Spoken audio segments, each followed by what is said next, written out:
Well, hey everybody. If you're watching this the day or week it was released, then I am currently on a Disney cruise. I will be reporting back on that the next week, where I talk about the new tech on the newest Disney cruise ships. But I don't know if you know this, I am terrified of the ocean, or at least the vastness of it. The secrets that are in Davy Jones' locker. So today let's talk about 5 of the mysterious things that I discovered on the ocean. And number 4 is what scares me the most. Let's go. All right.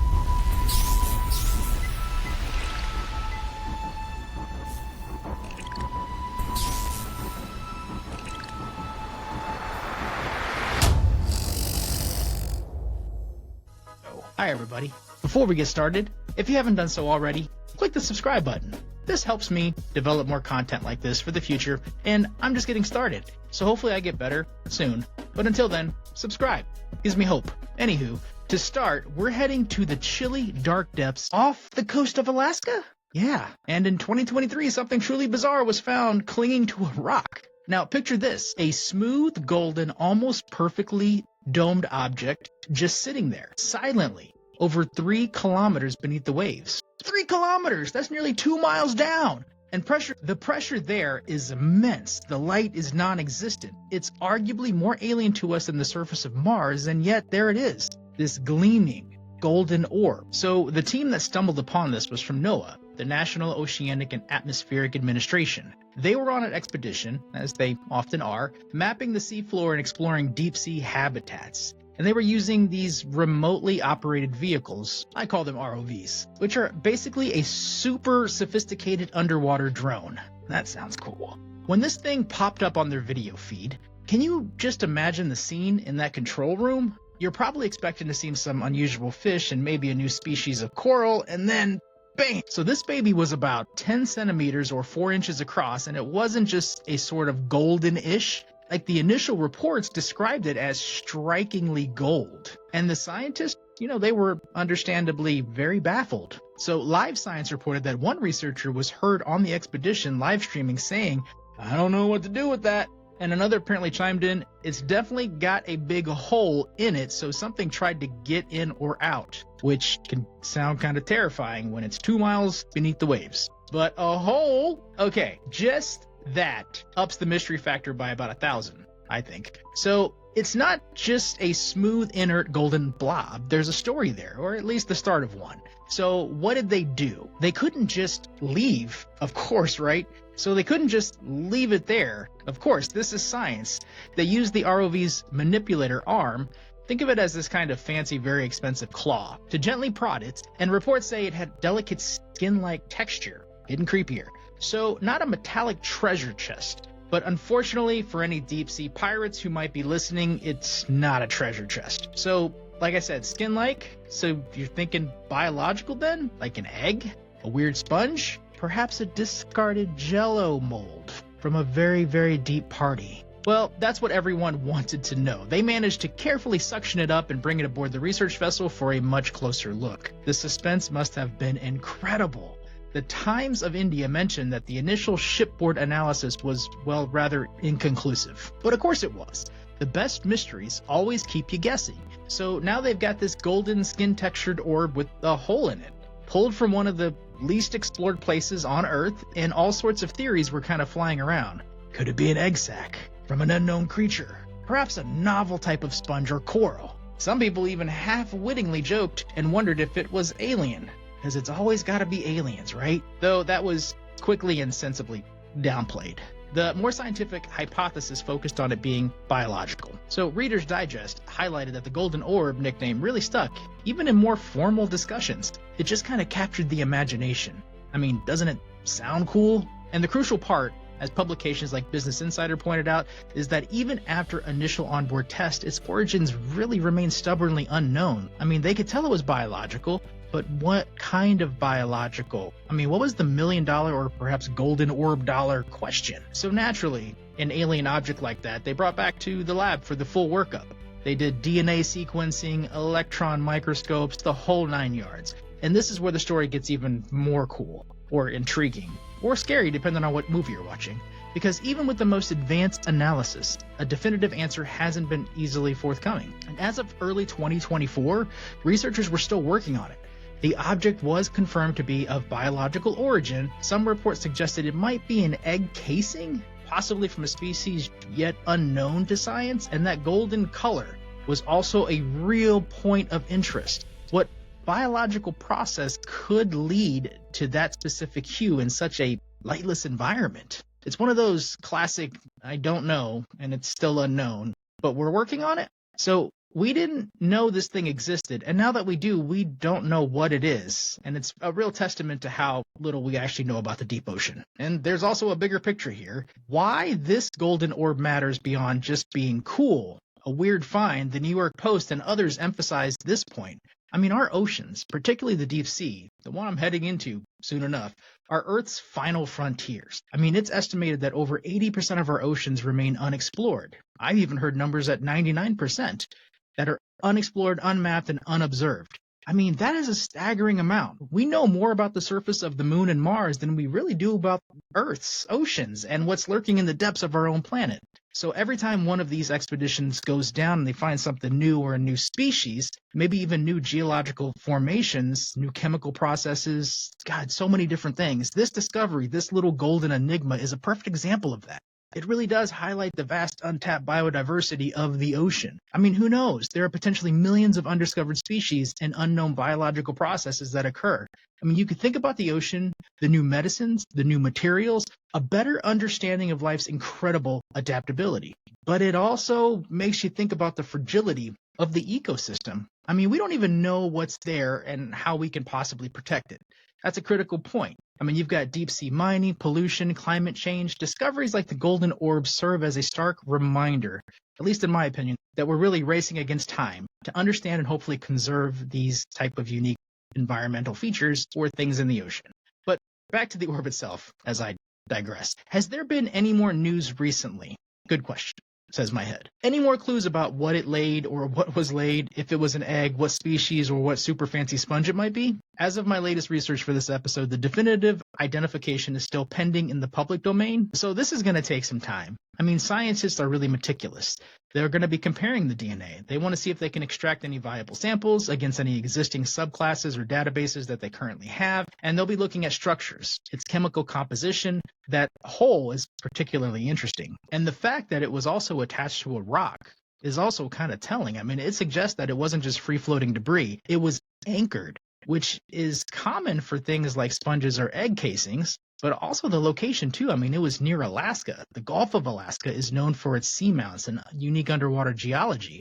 I mean, that often fosters these isolated, unique ecosystems. So it's a prime spot for finding something really novel. The expedition was specifically exploring these deep sea corals and sponge habitats. So while the orb was a surprise, I mean, finding something unusual in that area is not unusual. Thank you to NOAA and scientists and explorers out there who are brave enough to do things that I know I would not want to do because the ocean scares me. But the ocean gets even stranger. Up next, Tailapa, the Polynesian navigational lights. All right, so next we sail into a realm where ancient wisdom meets enduring mystery. And we're journeying to the vast Pacific, but not in search of golden orbs this time, but something far more elusive, yet just as captivating. Fleeting flashes of light beneath the waves, a phenomenon known to Polynesian navigators as Te Lapa. So for centuries, and this is obviously long before GPS and sophisticated sonar, you had Polynesian voyagers. They were the undisputed masters of the Pacific. At least that's what Moana taught me. They navigated across thousands of miles of open ocean in their outrigger canoes, settling remote islands with breathtaking accuracy. But their toolkit was basically the world around them. I'm talking about the stars, the sun, the swell of the waves, the flight of the birds, the subtle signs of distant land, and according to their oral traditions, they also had something called Tailapa, which is basically the flashing or the blinking light. And I know, what exactly is Tailapa? Well, that's where things kind of get a little intriguing. You had Polynesian navigators describe it as a form of underwater lightning. These quick indirect flashes, streaks, or flickers of light observed in the water. And often out of the corner of the eye, it's not a steady glow, but a rather momentary, exclusive shimmer. Momentary. That's probably a better way to say it. Critically, these lights are said to emanate from the direction of distance and unseen islands and act as kind of a natural subaquatic signpost. But imagine being in the middle of the seemingly endless ocean, days or even weeks from any visible land. I mean, your life and the future of your community depends on you finding a tiny speck of an island. Once again, things I learned from Moana. And then you see it, a faint, almost ghostly flicker deep in the water. A silent promise that land lies ahead in that direction. I mean, it's kind of incredibly poetic and deeply practical. The knowledge of Te Lapa, like much of traditional Polynesian wayfinding, has been passed down through generations. This isn't just lore, it's actual practical navigational techniques that has successfully guided people across the largest oceans on Earth for a millennia. From a modern scientific perspective, the exact cause of Te Lapa is really still debated. And it's not one of those widely documented or understood by Western science type of things. Now, it isn't to say this isn't real. I mean, far from that. It's just more of a reflection of the challenges in studying such an elusive phenomena and perhaps a historical gap taking indigenous knowledge systems as seriously as we should. Now, there have been several theories that have been proposed related to Te Lapa, and it could be most likely a form of bioluminescence, where the ocean is teeming with these creatures that produce their own light, from tiny plankton to large squid, and perhaps specific concentrations of these organisms distributed by ocean currents interacting with the island's geography. So that could create the flashes. There is really no single explanation that has been definitively proven and widely accepted. So one of the challenges in studying Te Lapa scientifically is it's reported subtly. In the specific conditions under which it's observed, it's often best at night, for instance, in calm seas, and requires keen, dark, adapted eyes, the kind of eyes a seasoned navigator may be attuned to. We don't have that, because we're not wayfinders. So the why it matters portion really is just understanding Te Lapa isn't just about solving a cool oceanic puzzle. It's a chance to bridge an incredible body of traditional empirical knowledge with more modern scientific inquiry. I mean, the Polynesians knew Te Lapa worked because their survival and expansion really depended on it. Now, there have been a few dedicated researchers who have actually sought to understand Te Lapa by working directly with Polynesian navigators and trying to document the phenomenon. There's one instance from the late Dr. David Lewis. He was a physician and scholar who sailed extensively with the traditional navigators and wrote about Te Lapa in his book, We the Navigators. And he described it as linear flashes, sometimes like rapidly opening and shutting Venetian blinds, and more recently individuals like Marianne George, who have also spent time with the Micronesian navigators, documenting their methods and observations, including Te Lapa. But Te Lapa is a beautiful example of how human beings have developed an intimate, sophisticated relationship with their environments. It really speaks to the level of observation and interpretation of natural signs that is simply astounding. So these aren't just random lights. They're part of a complex system of knowledge that allowed people to thrive by understanding the subtle language of the ocean. Have you ever heard of something called the Milky Sea effect? It's kind of a cool name, but it's kind of baffling and beautiful. Forget the flashing lights or the subtle shimmers. I'm actually going to be talking about the immense regions of the sea, sometimes stretching for thousands of square miles, that shine with a steady, milky-like luminescence that is visible from space. Let's check it out. In the Wayback Time Machine, imagine being a sailor centuries ago, and you're traversing the dark open ocean. And suddenly the waters around your ship just begin to glow. And I'm not talking like sparkle, but emit a continuous, widespread, milky white light, as if the sea itself had just turned into some type of colossal, dimly lit canvas. I mean, the horizon disappears, the distinction between sea and sky blurs, and you're sailing through an ethereal, luminous soup. I mean, it must have been kind of both terrifying and awe-inspiring, but at the same time, terrifying, to say the least. I mean, sparkling tales of ghost ships and mythical underwater realms kind of encompass this type of idea. And these aren't just old sailors' yarns. I mean, the Milky Sea's effect is a well-documented, though rare phenomenon, and accounts date back centuries, with perhaps the most famous modern chronicler being the author Jules Verne in 20,000 Leagues Under the Sea. And he describes the Nautilus passing through a sea of milk. For a long time, these reports were intriguing, but remained largely anecdotal, because it's hard to study something that comes and goes like that systematically. So what does the Milky Sea actually look like? And I'm saying, how big are we talking? So witnesses describe it as a uniform diffuse glow, lacking the sparkle or pinpoint flashes often associated with other bioluminescence, like a ship's wake agitating dinoflagellates. It's more like the water itself is the source of a soft, pervasive light. And the scale? Boy, the scale is astonishing. One of the most well-documented events occurred in 1995 off the coast of Somalia, where a British merchant vessel, the SS Lima, reported sailing through a Milky Sea for over 6 hours, covering an estimated 15,000 square kilometers. I mean, that's nearly 6,000 miles. That's how huge this is. And to put that into perspective, that is the size of Connecticut. Connecticut all glowing steadily. And more recently, satellite imagery has confirmed these immense glowing patches, proving they are not just an optical illusion or an isolated incident. In fact, satellites have become crucial tools for detecting these events as they can cover the vast swaths of the ocean regularly. So, for years, the exact cause was a puzzle. Was it a strange chemical reaction, some unknown atmospheric event reflecting off the water? But the leading theory now, and the one with the most substantial evidence, points to a massive congregation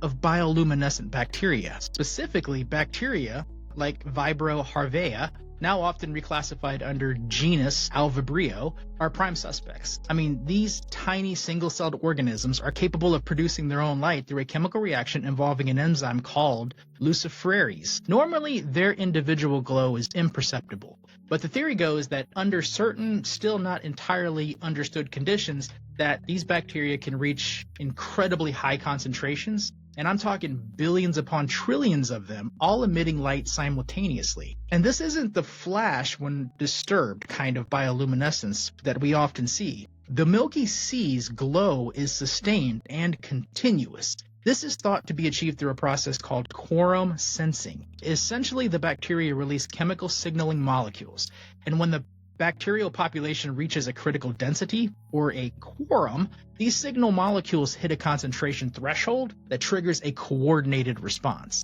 And in this case, switching on a light switch and producing genes and basically glowing together. It's like a microbial agreement to turn on the lights all at once and then keep them on. Now, there is this one hypothesis out there that suggests these bacteria might be living in association with or feeding at least on massive blooms of algae or zooplankton.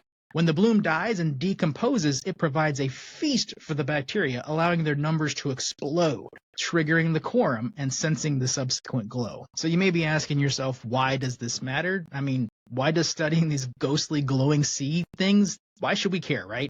Beyond the sheer coolness factor, because it is pretty cool, understanding the Milky Sea's effect, it offers kind of a unique window into the microbial life and oceanic systems. And we really want to understand the microbial ecology on a grand scale, because these events demonstrate how microorganisms, often invisible and overlooked, can collectively influence the environment on a massive scale. Studying how these bacterial blooms form, what conditions trigger them, and how they sustain such a widespread coordinated glow can provide profound insight into bacterial communication. Quorum sensing, if you will. So there's the population dynamics and the nutrient cycling in the ocean. Milky Seas are still really shrouded in a good deal of mystery. They are rare and often occur in remote oceanic regions and are unpredictable, making them obviously incredibly difficult to study up close. Once again, the Milky Sea is another example of a stunning reminder that our planet is full of wonders that can dwarf our everyday experience. But now I talked about the ocean and how cool all the glowing and stuff is, but next up, the most terrifying thing, mostly because of a movie, rogue waves. So as I mentioned, as I'm venturing out onto the ocean, one of the things that has always been on the back of my mind is, rogue waves. Not really about glowing bacteria. That makes me kind of feel happy, watching the sea glow, but seeing it at like 6,000 miles or kilometers. But to face a terror that has even haunted mariners for centuries, there is a phenomenon that was once dismissed as a mere seafaring exaggeration, but now it's recognized as real and very dangerous and a force of nature. Yes, we're talking about rogue waves. So imagine you're on a vessel, and I'm talking even a large one, like my cruise ship. You're in the open ocean. The seas are choppy, perhaps manageable, but you're accustomed to the rhythm of the waves. Then without warning, there is a mountain of rising water from the normal sea heading your way. And it's not just a big wave, but a monstrous, near vertical wall of water, 2 or even 3 times the size of its neighbors, with deep troughs on either side, and it appears out of nowhere. I mean, it only lasts moments and can disappear just as quickly as it showed up, but it leaves devastation in its wake. And this isn't a tsunami born of earthquakes. This is a rogue wave, and from what it's described as, it's just a freak of oceanic physics. So what is a rogue wave? How do we define it? For a long time, these holes in the sea, or walls of water, were the stuff of maritime legend. I mean, you had seasoned sailors, they would recount tales of impossible waves, but scientists were skeptical. Oceanographers traditionally viewed wave fields as a fairly predictable, following statistical models where extremely large waves were so improbable that they were effectively impossible. So a rogue wave in scientific terms is generally defined as a wave that is at least twice the size of the significant wave height of the surrounding sea state. So if the significant wave height is, say, 10 feet, a rogue wave would be 20 feet tall, often appearing as sudden and much steeper and more menacing type of anomaly. That sounds terrifying. And to describe a rogue wave, it's kind of like a big wall of water because of their incredible steepness. Some eyewitness accounts even speak of seeing the ship's bow point almost directly toward the sky before plunging into the trough that follows. And these aren't your surfing long period swells. These are often sharp, short, and incredibly powerful. Can you imagine just, I'm coming down the ride. Okay. This is where you get stories like Tales from the Deep, the encounters with giant. The history of seafaring is littered with these kind of unexplained losses and harrowing encounters that, in retrospect, bear the terrifying hallmarks of rogue waves. One of the most famous and tragic cases often cited is the German Lash Carrier and the MS München, which was lost with all 27 hands in a severe North Atlantic storm in December of 1978. And despite a massive search, only a few bits of wreckage were found, including a damaged lifeboat recovered from 15,000 feet underwater. So that suggested that there might have been an event of extraordinary force. Now, while no one really knows for sure, because it's the ocean, they just guessed that it's a rogue wave as the prime suspect. Now, for decades, the scientific community was really hesitant to fully accept the existence between the realm of extreme statistical outliers. Then came New Year's Day, 1995, on the Dropner oil platform in the North Sea. And during a really fierce storm, they had a laser wave measuring device, and it recorded something astonishing. A wave with a maximum height of 25.6 meters. For my Americans out there, that is 84 feet. Now, while the surrounding significant wave height was around 12 meters or 39 feet, this Dropner wave was more than twice the height of its neighbors and had a distinctive steepness. It was the first irrefutable, scientifically measured rogue wave, and it sent ripples, or perhaps rogue waves, through the oceanic community. And suddenly, the legends were undeniably real. And this part terrifies me even more because more recently, cruise ships have had terrifying encounters. In 2001, the Bremen was hit by an estimated 30-meter or 98-foot tall wave in the South Atlantic. I mean, it shattered bridge windows. And in 2005, the Norwegian Dawn, sailing through the rough seas off the coast of Georgia, encountered a reported 70-foot rogue wave that damaged the ship and injured passengers. And these aren't isolated incidents. They're just stark reminders of the ocean's capacity for sudden, overwhelming violence. Starting to rethink my cruise here. But it's really too late because if you're watching this, I'm already on the cruise. Pray for me. So let's talk about the science behind the monsters so that I can calm myself down. So what conjures these liquid mountains from an otherwise agitated but more predictable sea? And this is where I wish science was much further along, but it's an active field of research, and the information and the formation mechanisms obviously aren't fully understood. Probably because we don't know when they're coming. But there are several theories at play, so at least we have some type of idea, right? There's this linear superposition or constructive interference. Now this, over all of them, is the simplest idea.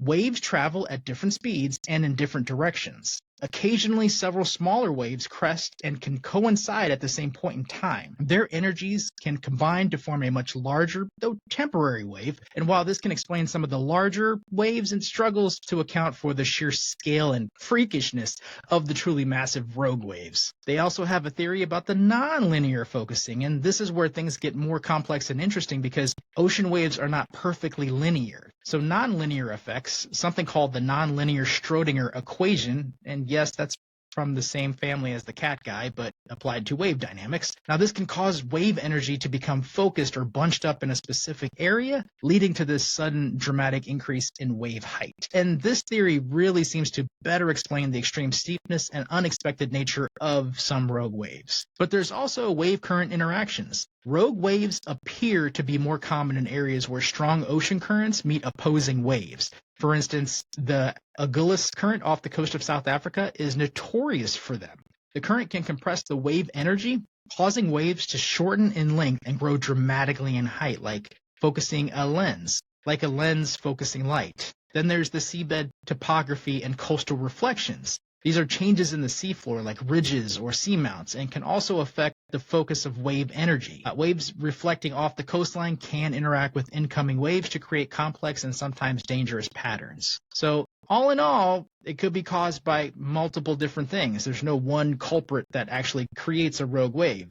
But the ocean is vast and chaotic, and these moments represent why I don't always make the best decisions in my life. Now on to the last topic, the ocean and the heat wave. Instead, we are investigating a colossal, insidious presence that emerged from the deep. A silent disruptor, if you will, that sent shockwaves through the marine ecosystem and sounded alarm bells for climate scientists. And it was nicknamed with a B-movie title that kind of flared its serious impact. It was called the Blob. I think it would have been so much cooler if they called it the Bob. As the Blob was a massive area of unusually warm water that appeared in the North Pacific around late 2013. And it has persisted stubbornly for years. It's fundamentally altering the marine environment, and it was a marine heat wave of unprecedented scale and intensity at the time. So it does make you wonder, how does the birth of a warm water behemoth come up with the name the Blob? Fair question. The name the Blob was coined in 2014 by Nicholas Bond, a climate scientist at the University of Washington. He needed, a catchy term to describe this persistent kind of enormous patch of water that was at its peak up to 4 degrees Celsius. So that's about, 7 degrees Fahrenheit, warmer than average. It wasn't just a surface phenomenon. This water extended hundreds of feet deep. So if you imagine a vast expanse of the ocean eventually covering an area roughly the size of the continental United States, consistently holding onto this excess heat, it began in the Gulf of Alaska and gradually spread down south along the North American coast. And this wasn't a fleeting warm spell. The Blob stuck around with remarkable tenacity from late 2013 through 2015 and into 2016, with some lingering effects and reoccurrences in subsequent years. It was kind of like this invisible heat dome sitting over the ocean. The primary culprit scientists believe was a persistent meteorological pattern often referred to as the ridiculously resilient ridge. I don't know if these are NOAA scientists, but man, they got some crazy names for this stuff. So this was an exceptionally stubborn, high-pressure system that parked itself over the northeastern Pacific for an extended period of time. Now, how it worked was the ridge, this high-pressure ridge, acted like an atmospheric blocker. It deflected storms that would normally churn up the ocean surface, mixing colder, deeper water with warmer surfaces. And without this mixing, the surface layer just kept absorbing solar radiation and heating up. So we also had weakened winds. The ridge itself led to weaker than usual winds over the region, and strong winds typically help to cool the ocean surface through evaporation and by driving the mixing process I just mentioned. So less wind meant less cooling and less mixing. And then you have a vicious cycle. The warmer water itself could then feed back into maintaining the atmospheric pattern, creating this kind of stubborn loop. And while natural climate variability like the Pacific decadal oscillation, so you can imagine that the Blob caused a lot of issues for our oceanic ecological systems. And since the 2013 to 2016 event, other significant marine heat waves have occurred in the North Pacific and around the world, and scientists are now very keenly aware of their potential and working to improve the forecasting systems. Now, while the ridiculously resilient ridge, it was a key driver to the first Blob, the underlying warming trends of the Blob wasn't a Hollywood monster, but it was a real-world horror story for much of the marine life, at least in the North Pacific. And it was a stark large-scale demonstration of the ocean's sensitivity to temperature, the changes, and a clear warning sign. I mean, the ocean has a tremendous capacity to absorb heat, but as the Blob showed us, there's a limit, and the consequences of exceeding that limit can be swift and severe. So there you have it. Some of the weirder parts of the ocean that I am currently on. Tune in for the next episode. Until then, hit subscribe. Thank you. See you guys in a couple of weeks.